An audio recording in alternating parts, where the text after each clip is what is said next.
How can we make the world better? By making ourselves better. The Dr. Joe Show explores how you can make positive personal change by using his groundbreaking and highly effective I Am approach to understand who we are and why we do what we do. Your small changes can have big effects. Join us now for the Dr. Joe Show with your host, Dr. Joe Schrand.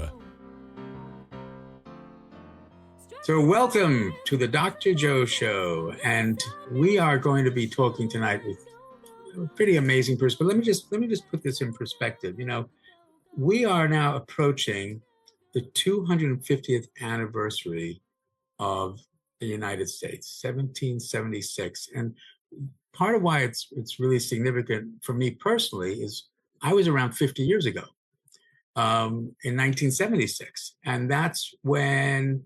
I was actually graduating from high school and about to start college, and the whole world was still in this nutty kind of frenzy.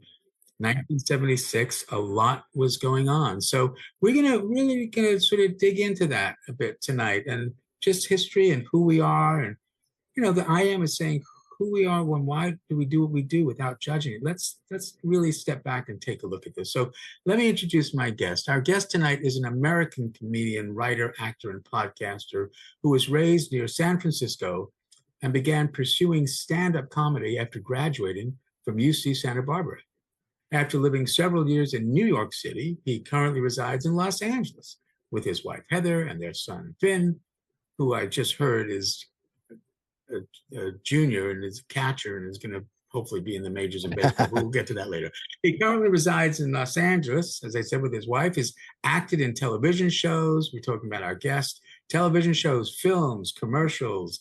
Television programs he's appeared on include The Office, Arrested Development, Marin, Boston Legal, Veep, and Entourage. He is best known as the creator and co-host of the comedy podcast, The Dollop, in which he tells notable stories from American history. To fellow comedian Gareth Reynolds, please let us welcome Dave Anthony. It is wonderful to have you here again. It's lovely chatting with you. You're here? It's nice. I always touch this mic and it's easy to mute. Sorry about that. I understand. It's great to be back. Thank you for having me back. It's great. It's delightful. It's delightful. So let's catch up for a little bit. What's been going on with you and your busy career and life, all these amazing things you're doing? It's mostly been the same as far as the Dollop. I haven't gotten back into stand-up yet. I'm waiting until my son graduates from high school before because he turns out teenagers take more time than I knew. Isn't that amazing? Haven't been through it four times. I know. Yeah. I actually haven't been one myself. I guess going into it, I thought, well, they'll get easier when they're teenagers, but it does not get easier. It just gets different, and there's more. Yeah, Dave, I'm tempted to say, are you in your pajamas? I'm not. I wish I was in my pajamas. Because you're dreaming. It's not. It doesn't. It doesn't. It gets more rewarding. Yes, true. It really does, but not necessarily easy. But what? So you're doing that. So no stand-up right now. Focusing on focusing on family and then doing the Dollop. Those are the two main things. And then we have a spin-off called The Pastimes, which is where we read from old newspapers to a guest. Wow, what fun. And newspapers online go all the way back to like the early 1600s, which just look like they look like a self-written sort of essay. It's very funny. I had no idea that they had online stuff in the 1600s. Yeah, you can find them in. No. Oh, that's the newspaper. That's online. But you can find it. You can find them in there, and it's like this lady's a witch. Like it's stuff like that. Yeah, it's it's really crazy. I got to admit, I really miss the newspapers. I do too. I think in our town, it's been a real interesting disservice to not have a common thread. I agree. News. That's having an impact in ways that I don't think we anticipated, or maybe some people did. Maybe the very wealthy who bought up all the papers did, but it's definitely eroded a sense of community and togetherness for sure, especially in small towns. Yeah, I agree. Agree. So anyway, so you've been looking at the newspapers back to the Yeah. 1600s. That sounds like a great It's well, you know what? show. Doing the dollop, I used to just do when I was doing research, I would come across them and then I got some subscriptions to online services like newspapers.com, and they just have tons of old papers. So I would find myself just reading them because I was sort of fascinated. And then I was like, well, why don't we just do this as a podcast also? Because I'm spending so much time doing it as it is. And people really like it. It's been going really well. And with that background, where do you think we are now in our world? I mean, you've been researching this, Going in looking at, circles. yeah, I mean, there's obviously, great strides in tech and science and things of that nature, but human nature, it seems like we're just going in circles. yeah. I I I agree with you. You know, in college, I had the opportunity to study with this guy E.O. Wilson, who had just written the book Sociobiology. I'd been at Sarah Lawrence my freshman and sophomore year, went up to Harvard for my junior year to study with Wilson. And I have been totally impressed by the evolutionary significance of what we do and how we haven't Hmm. changed that much Yeah. in millions of It years, seems you it know? seems like we're always fighting the same battle against the people who want to restrict and stop progress and the people who want to live their lives and move forward with progress. And that's just the constant Yeah. battle. And I guess the question is, what is Sure. progress in that way? You Yeah. know? Yeah. I mean, to me, I think, well, I think we're always fighting a battle like we are with trans people now, which is acceptance. And there's always a group, Mm, right, that we're fighting to have acceptance. And then it goes back and forth with immigrants. There's always a yeah. big wave of we don't like them, and then it gets fought back, and we realize how integral they are, and it just goes on and on. So what's your take on that from your perspective? Why do we have this difficulty integrating people into a group? I think people are scared, but I also think Mm, as the wealthy hoard more money and make things harder, people just look for scapegoats. And I think it's easy to scapegoat people that are different, mm, unfortunately. Because I live in California, so to me, immigrants are part of us. Now, I don't know what it's like in other oh, places, but you go to Nebraska and there's tons of immigrants and everywhere else. But I think California, we have more, Latin American at least. And so they're my friends and they're part of my community and and yeah, so to me it's like, well, you're not you other them, but to me they are us. So I don't see it yeah. in the same way I think a lot of people seem to. At least us, I think in California, most of us don't see it that way. And what's so ironic about it is, let's see, who was here in this land Uh-huh. first? It's really Um, maddening to see people you talk about know, how this is the and you're like, no, actually we came second.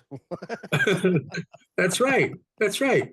And, you know, I mean, all countries are really the product of some Mhm. migration from Yeah. another country. So why, It's you know, but I agree with you. This group mentality, go it's on. natural. It's natural to move around and be a little bit nomadic and go different places. It's just the way people have always been. Right. But I think one of the dilemmas is that people are moving from one place to another, seeking Yes, resources in the other for place. sure. And so whoever's there already, let's say, hey, wait a second. Yeah. These are my Yeah. resources. Not I'm not sure I want to share Oh, them for with you. sure. That's definitely a big part of it. As if, Yeah. right? As if there's a limit to the Yeah, well, that isn't resources, that the which thing. is I the mean, we have a system here where we let the few hoard the resources and then we get mad and it's you want to go, no, the few have it all. Like here in California with water, we actually have plenty of water, but we have wealthy farmers hoarding all the water. And then people huh. get mad at each other and you're like, no, just take the water from the big farmers. who literally keep it in something called a water bank and sell it. And these are farmers with an F as opposed to the big pharma with a PH. They are different big they farmers. no they are well right? I mean, like one of the Resnicks, and they're just a couple, but they control most of the water in California. And they at one point had, I don't know if they lost control of it, but they had control of our water bank.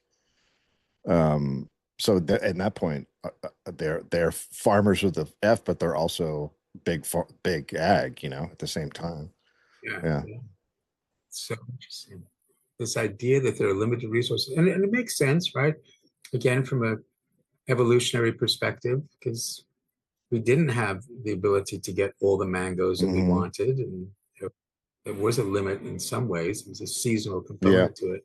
But we've really perpetuated that mythology now, though. Yeah, we perpetuated. Also, I always go back to like the weird idea that like some guy, so there's a watering hole and some guy gets there first and goes, I'm gonna put a fence around this and it's mine.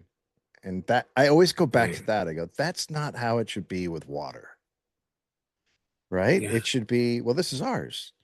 But our society now is, this is mine. And we have all kinds of problems out here in the West with water because our water rights are who got there first, which is kind of bananas. I know one family went up and down the rivers here, Sacramento and San Joaquin, and they just bought up land all along the sides. And then they became like the richest people in California. It's like, yeah, of course you did.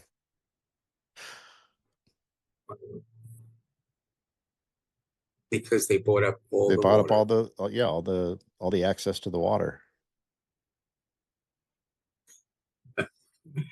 Well, there's certainly a fluidity to that in many ways, I suppose. And one of the nice things about the Dr. Joe show is there is a fluidity to it, so that every 13 minutes or so we get to hear from the fluidity of our sponsors and what they have to offer us in terms of their resources. So with that in mind, we'll take a commercial break. We'll listen to about the resources of our sponsors, and we'll be right back with Dave Anthony and a great conversation. We'll be right back with the Dr. Joe Show.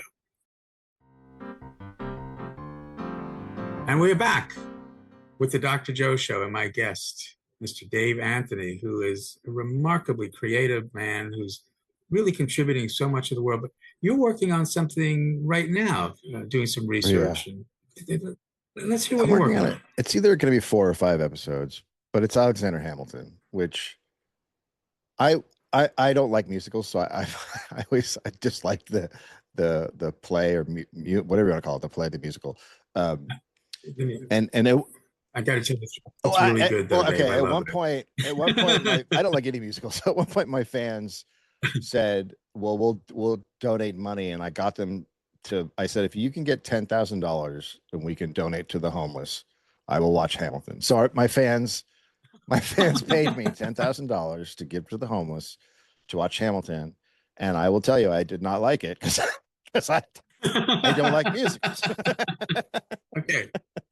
All right. Well, I won't tell you about the couple that I've written until later, Dave. It's okay. Go ahead. So, but I also had some, and I don't remember now what my specific historical problems were, but while I was watching it, I was like, no. So I ended up doing an episode on Aaron Burr, because Burr to me is an actual American hero. And early days abolitionist. He women's rights. He was on the right side of everything that you would think liberals would celebrate. And Hamilton is on the opposite side. Hamilton is very Trumpian, incredibly Trumpian, anti-democratic. Did not believe in democracy. Did not like democracy. Worried when Jefferson took over that he would introduce more populism and democracy, like outright just said it. Very militant, sent troops into Pennsylvania over attacks. So he was also very egotistical, and he, I mean, I would essentially say he almost tweeted, but he would get mad and just send off writings to papers, and they were very ill-advised often. And at one point, it Hmm. just took him out of favor to the point that everyone was just like, "Well, we're done with you." I've always known a little bit about him because I've known he's been he at least leftists have told me he has a lot of right tendencies. But this is the first time I've ever extensively looked into it, and I'm really just like, wow, this guy's not a guy Hmm. that we should be hanging our hat on and going, this is a good one. He's not a good one. Wow. So tell me more and the research you're doing and where. Well, so lately I've been paying people to gather a bunch of research for me because I don't want to read the 6 books it takes on Hamilton. I have Right. someone I really really like who put together about a 60-page report on him using a bunch of different sources. Chernow, I think to me, I was always a little skeptical of his book because some things I've read were not true. And he came from Wall Street, so Wall Street guys love Hamilton. He's their guy because he's all about big business and money and over the interests of. He very much believed like landowners should be the ones who vote and the other people shouldn't. Hmm. So going through it, like Chernow, there's one thing that stuck out to me is he basically alluded to the fact that Hamilton was an abolitionist and didn't own slaves, but he did. He owned slaves. Um, but he said in like his moral belief he didn't, but it's like, yeah, but physically he did. So there's a lot of stuff like that you just go through and you got to kind of wade through and figure out who's. The weird thing about founding fathers is people always have a favorite, and then they write about their favorite and they try to make an argument for that person being the best, and then they start taking liberties with the truth. So it's very Ah, interesting. A historian told me that once. And ever since then, whenever I look into founding fathers, I go, oh, yeah, okay. So here's where you're massaging it a little bit. Yeah, yeah, yeah. It's very interesting. so we all have our Yeah. favorites, and we like And as I just said, to Aaron Burr, ascend. right? I just basically said Aaron Burr is my favorite. Right, right. You know, going back to that idea that landowners should vote, I had read somewhere um, that women who owned land that had inherited land from their husbands who may have passed were able to Yeah, vote, in some cases, yeah, yeah. Isn't that interesting? Because they're right? they're the right kind Even of woman. because they're the right kind, because they met that Yeah, criteria of being a yeah. land. And then they had those responsibilities they felt were adequate for you to be able to vote. Yeah. It's always been about money. Yeah. So it still is, Hmm. sadly. Um, so Dave, what's the solution? I mean, I just want to put you on the I spot there. mean, I feel like in this country we're so far from it compared to some maybe other countries. We Mhm. are so anti-worker and pro-rich guy that the indoctrination for years you have to overcome, and it's just really hard. But if you were just to ask me what's the perfect solution right now is for everyone to get in a union. To get Yeah, into a because if union. everyone's in a union, then Yep. they're fighting for a common cause, and that cause being the workers' rights. And that's Right. the counterbalance to everything that's happening. And yet it would still be It a would still be a fight. fight. It's always going to be a fight. It doesn't matter if you win; they're still going to come for you. The money, they just want to make money. There's just people that only want to make money, and they're very disruptive. Yeah. And again, it's that idea that if I have money, then I'm safer. I guess I But is that it? I feel like it's also it's just a but need and a competition. Like I yeah, think with like someone like Elon Musk, right? He's safe, but at some point he's like, well, I want to be the top guy, and then they're all right. fighting. But right. And that's the irony of Hmm. it is the more you have without sharing Hmm. it, the more of a target you'll be for those who don't have. Absolutely.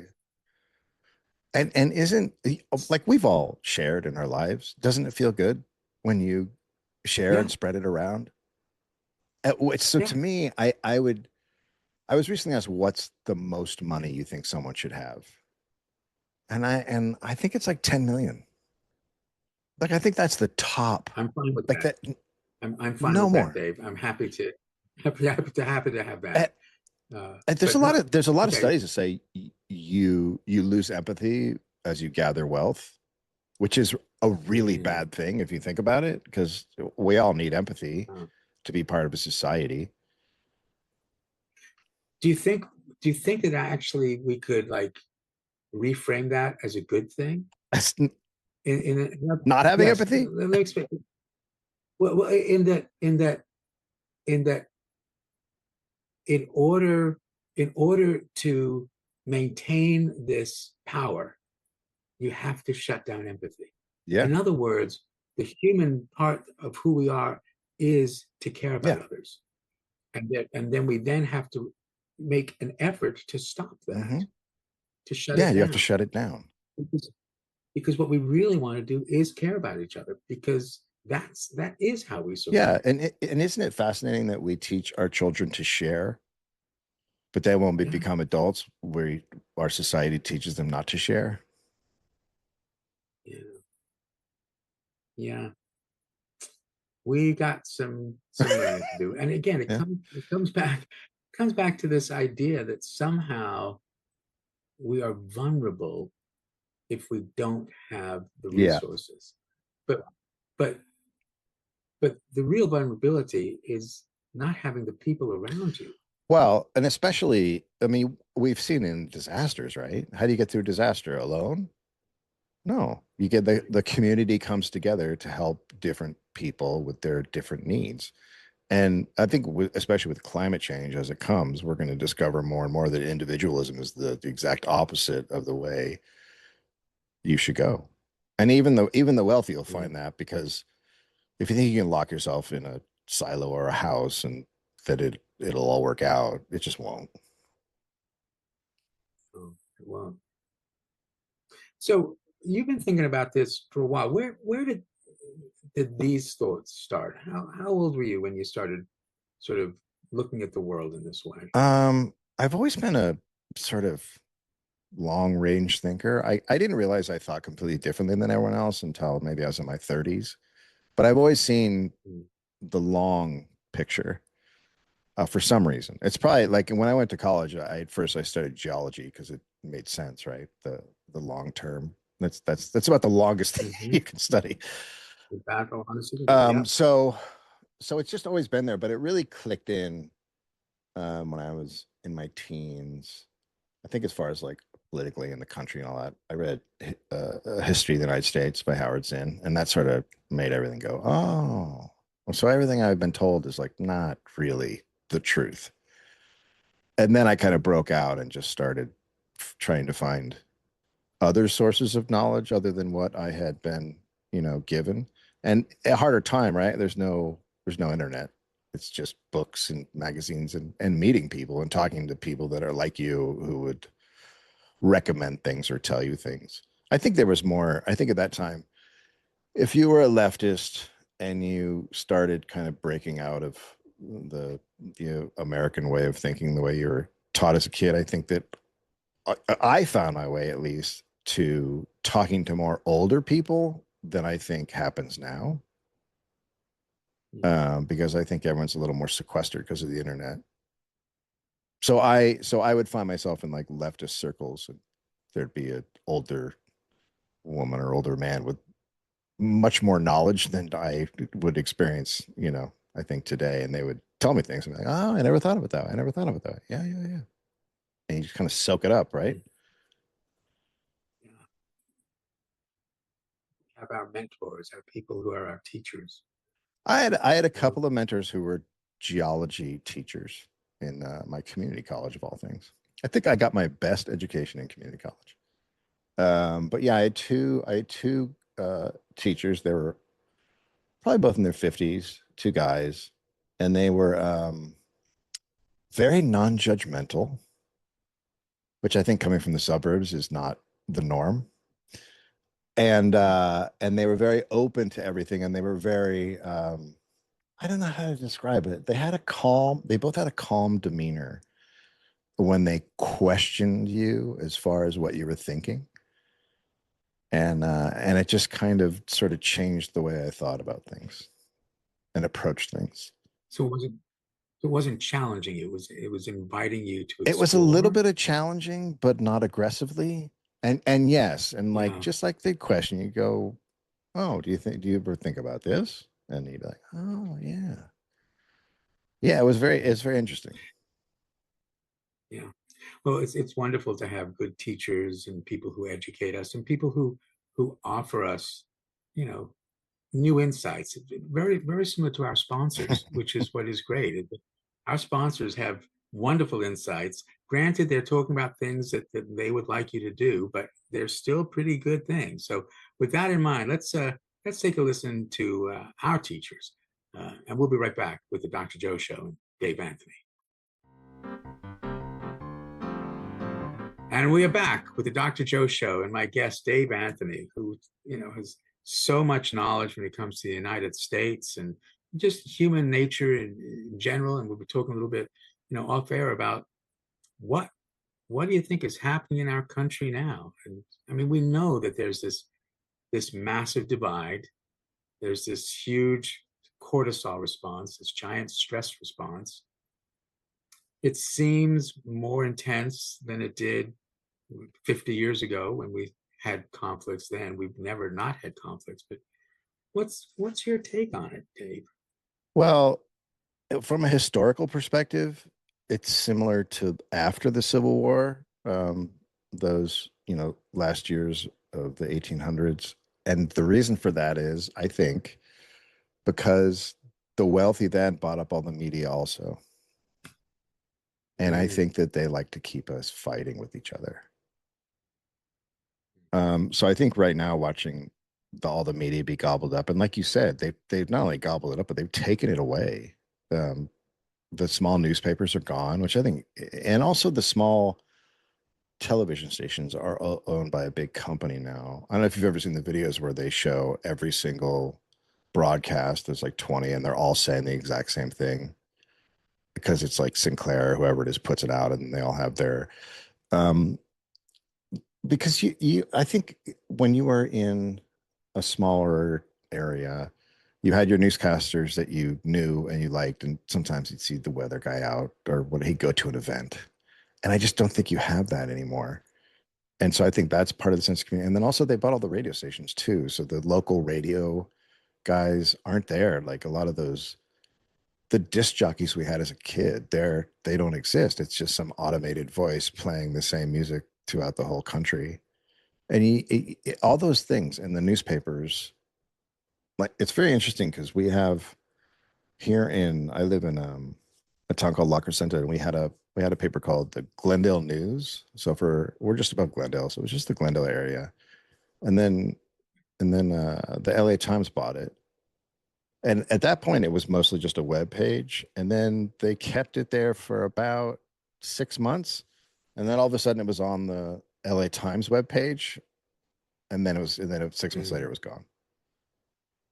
And so to find local news is really hard. And I think that doesn't allow you to keep in. So I'm not as aware as like school board stuff, which is important, and city council right. stuff.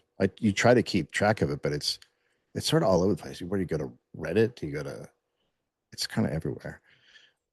So Yeah. I think that stuff's just been stripped away. And then what fills the void? It seems like conflict. If there's no Mm, coming together, then you find me, and they're pushing things. I think the latest one is the reflecting pool is really bizarre to watch because it's such a manufactured crisis. And it's essentially they just made really bad, corrupt decisions for a pool resurfacing. And then they have to blame someone. And now people are being arrested for going to the pool. And then you just watch it all and you're like, this doesn't make any sense. and isn't it great that it's reflecting because we're not 100%. because we're It's not almost so satirical and crazy right. that you can't believe what's happening. Right. Right. It's really so here in our town in Marshfield. We had the Marshville Mariner, which was our Mm-hmm. local newspaper.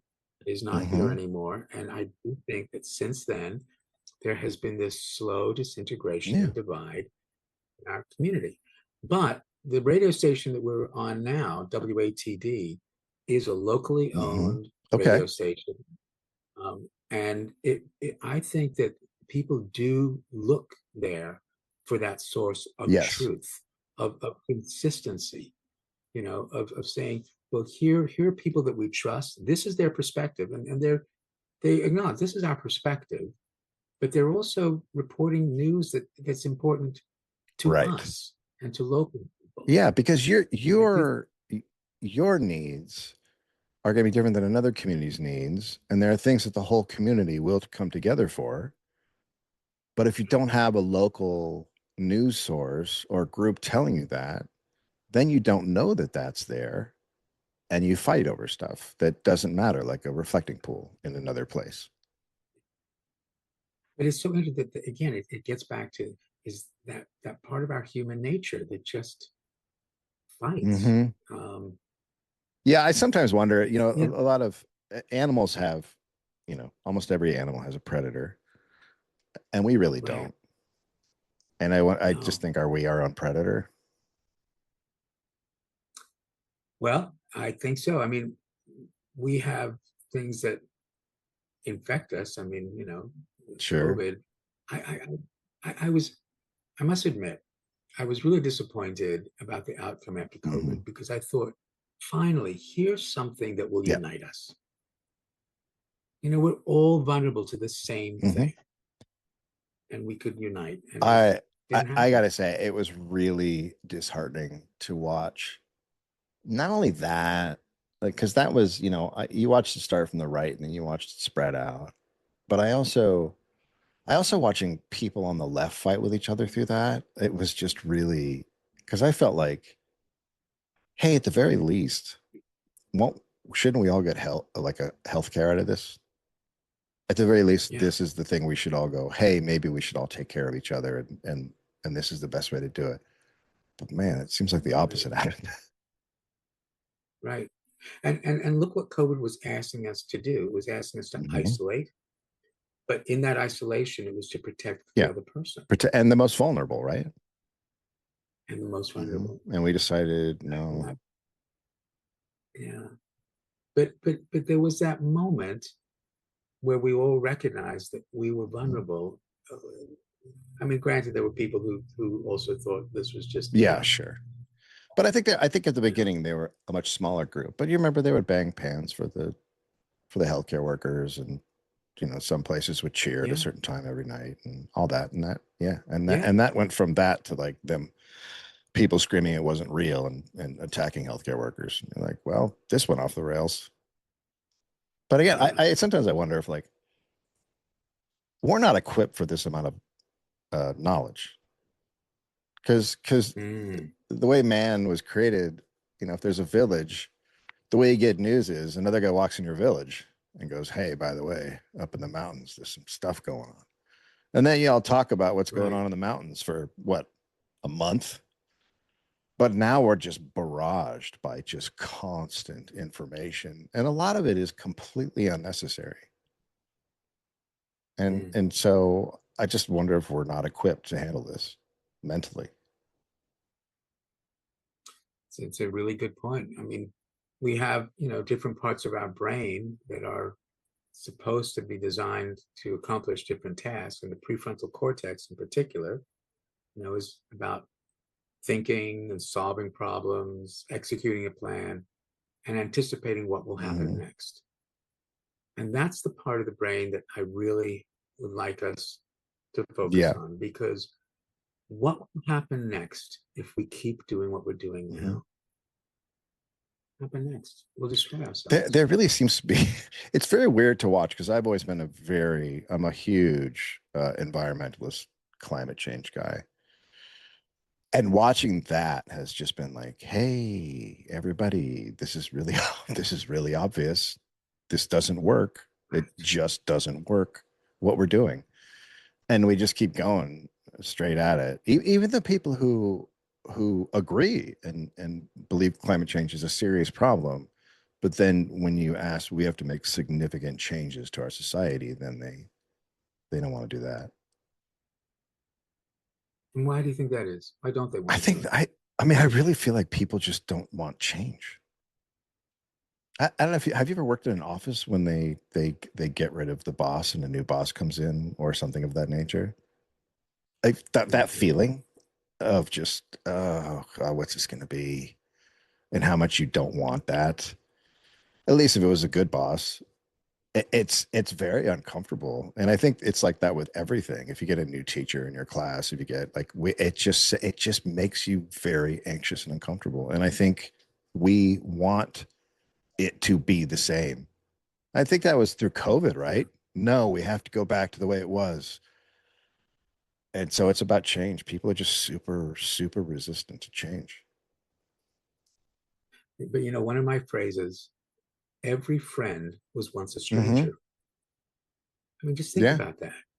Every friend was once a stranger. So my audience has heard it so many times. There are potentially billions of friends Yeah. out there. Why do we get so apprehensive I don't around I the don't know. change? My son especially is always like, why do you always talk to strangers? And I'm like, Right. because I think we should connect with people and because I'm actually interested in that person standing there. We resonate with this. When I'm in an elevator, I talk with people in Sure. the elevator, and the first thing I say is, "Okay, I'm breaking protocol here. I know we're meant to be, I know it's meant to be silent here." And everybody looks, and everybody starts doing just that. They Yeah. start giggling. I said, "But I just want people to know, I'm going to break protocol. It's really Yeah. nice to meet Yeah. everybody." Yeah. It I Yeah. think for me, and I didn't do this when I was younger, but I've been doing it for years now. But it's like I feel much more comfortable if I go somewhere and just talk to people all the time who are standing there, as opposed to not. Isn't it weirder Absolutely, to stand next to someone and never say anything to them? Yeah, absolutely right. And the only word I would change it is I say I like talking yeah, with yeah, people, yeah. not Right. to them, but because we're sharing this experience, and that one small word just makes that difference. Yeah, I mean, my kids and my wife know this about me, and they always are amused because I'll make friends with Hmm. everyone at the restaurants, at Starbucks, in the elevator. You know, that's just I'm just Yeah. interested. I'm interested in who people are, and that then sends a message to that Right. person that they're Yeah, they're valued. valued. That people are friendly everywhere. That you can literally do that. I just think a lot of people think you just can't do that, and you can literally talk to anyone at any time, anywhere, and it's Yeah, fine. anywhere. Yeah, it is. And the other person then Yeah. responds. And they respond with that sense of, I am respected and valued. And that leads to trust. And that is exactly what happens with our sponsors, is they know that they are respected and valued, and we get to listen Uh-huh. to them. Granted, they may not listen to us because they can't, because it's a radio and it's just one. But we then go in and we get their products, and we know that they're there to Mhm. serve. So with that in mind, let's listen to these potential friends, all of our sponsors, and we will be right back with the Dr. Joe Show and Dave Anthony continue our conversation. We'll be right back.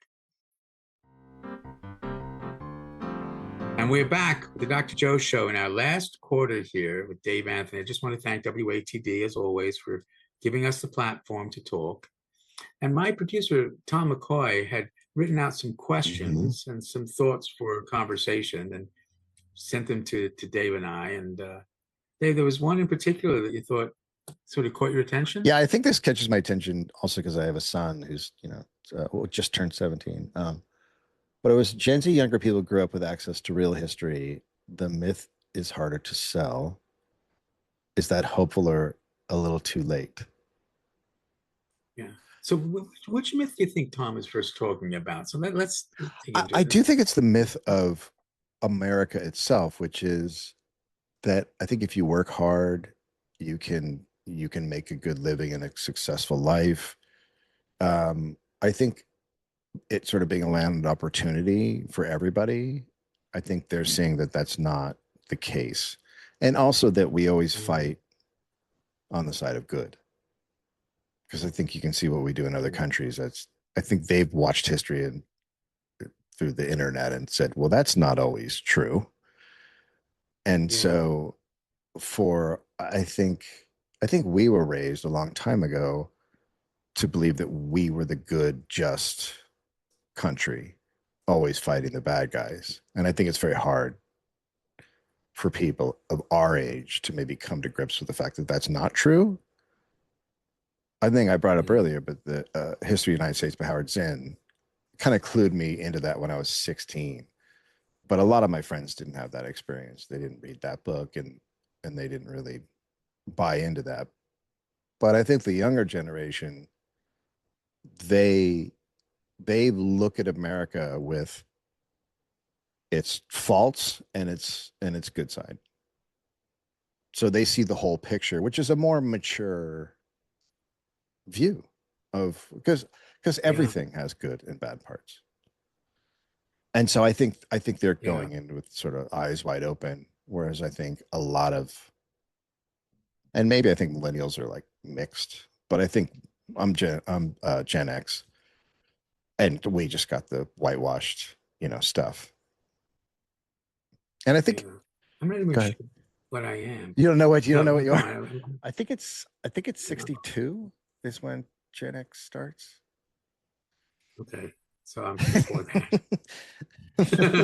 It's and so I think, is it hopeful? I think, or is it too late? I don't know if anything's ever too late.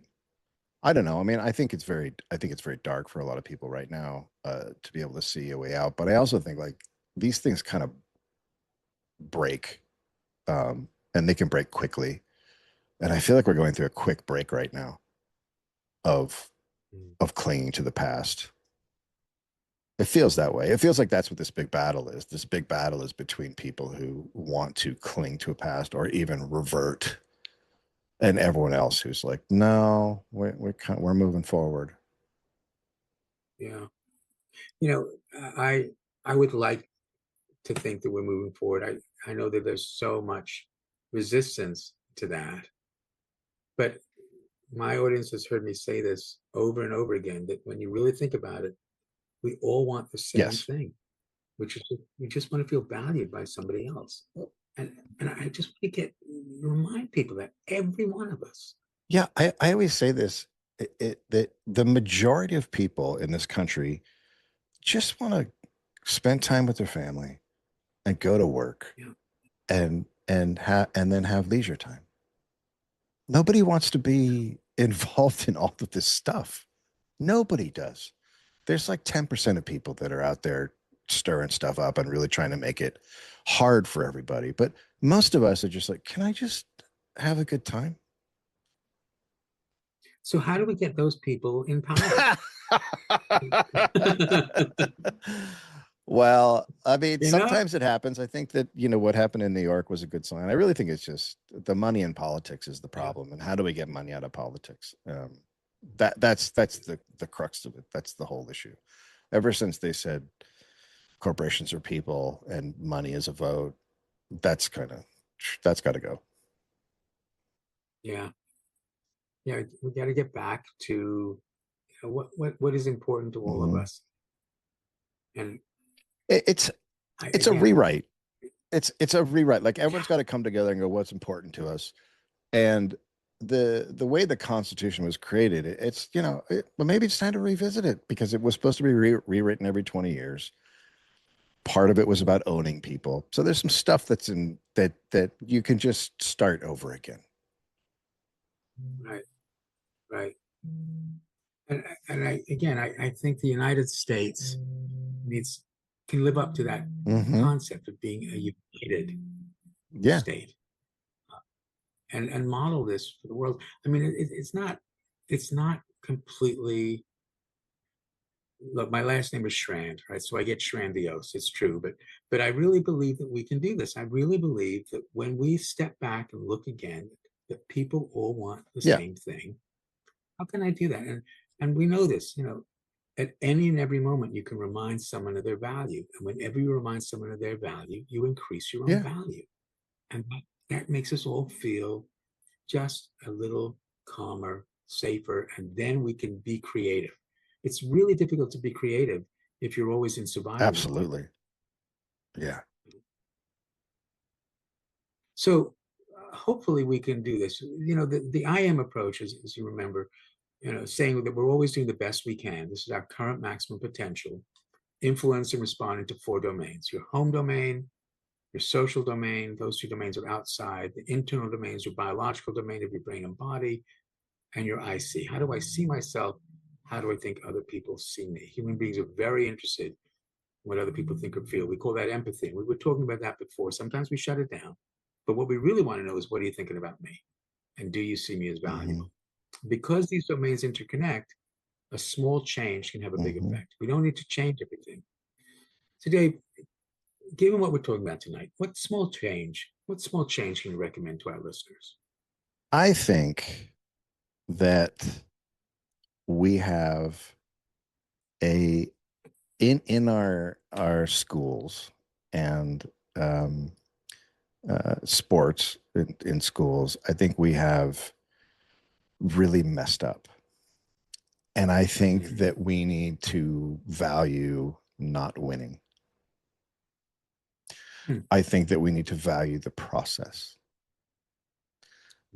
So everyone has a different process and everyone has a different way of succeeding. And I think that focusing on what's my personal process, what have I learned, instead of what's the end goal. Like if you woke up every day, you're like, what did I learn today? What did I take in?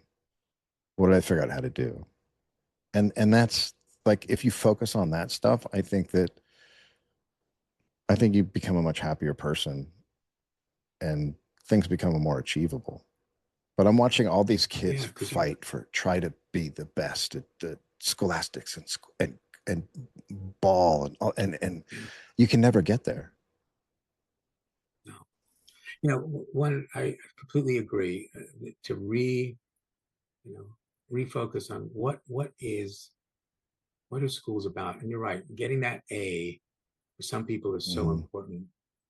And for the parents, what I say to parents is, it is much more rewarding to be amazed at who your child is than disappointed in who they are not. Yeah, and I'm hearing from all these people about how, because my kid's going out on the world of his own now, and I get feedback, and they're like, "Your kid is awesome. He's so polite, and he's so nice, and he saw a kid that was like upset or hurt, and he went over and helped that kid." And I hear that sounding great. And then I tell him, "Hey, I heard you helped this kid. That's a great day." Yeah. Right.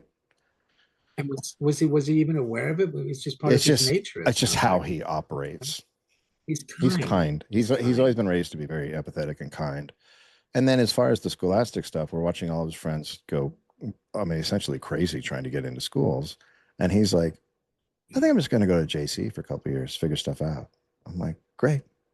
The fight doesn't need to be the fight, because at any time in your life, you can start over and get stuff done. Yeah. And just to stick with him for a bit, you told me off air that he's a catcher. Yeah. And that is a completely sort of pivotal position that is very often completely dismissed. Oh, totally. If the team is winning and you don't notice the catcher is doing something really good. Yeah. Right. And just my youngest daughter was a tuba player in orchestras. And nobody noticed the tuba player, but she recognized that without her, that there wasn't that foundation to the rest of the. Yeah, sure. And I hope our audience is realizing that there are many people out there who are the foundation to our entire country and just don't get recognized. Absolutely. But all the time. Yeah, there's so many people. Yeah.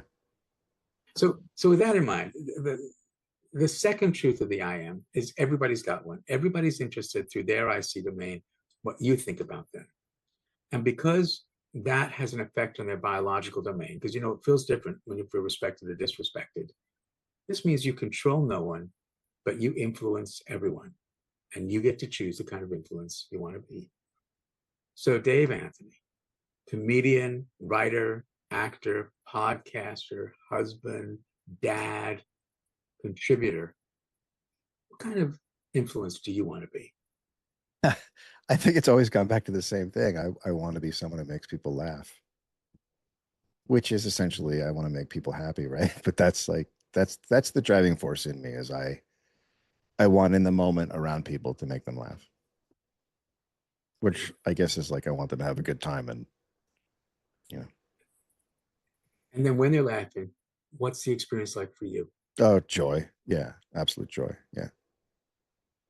Yeah, it's Yeah, oh, oxytocin, for right? sure. Yeah. It's not OxyContin, oxytocin. You get Yeah, this you got to from rush. when we meet it. Yeah. Yeah, yeah. I think that's great. Well, I so appreciate you being here tonight. How do people find you? How do they Um, get your podcast? yeah, Everything? the podcast is called The Dollop, and then the other one is called The Pastimes, but they're both in the Dollop feed. So you can find them both there. And then I'm just kind of on Instagram, which I also might shut down soon. I'm considering just abandoning social media altogether, even though I have to promote, but it's a lot. I hear you. I call it For a long time, I was very much enjoying it because I would go on there and watch animal videos. And I didn't know about donkeys. Donkeys are incredible. So, but I found all these animals and then they started making AI videos of animals. And I was like, you took the animals away from me. So I kind of, the one thing I really loved about it is kind of being, slowly ruined. But so I'm kind of thinking about leaving all of it. But it's at Dave Anthony Comedy if you want to. Dave Anthony Comedy. Okay. Yeah, I call it anti-social media. Actually. It is, and that's how it's constructed. That's literally how they built it. But I'm glad people are listening to us nonetheless, because radio is still a great resource. As my wife says, Joe, you have a face for radio. So with that in mind, Dave, thanks so much for being on the Dr. Joe Show. It's always tonight. great. And we'll keep in touch. Okay, folks, thanks for listening. We'll see you next week. Bye.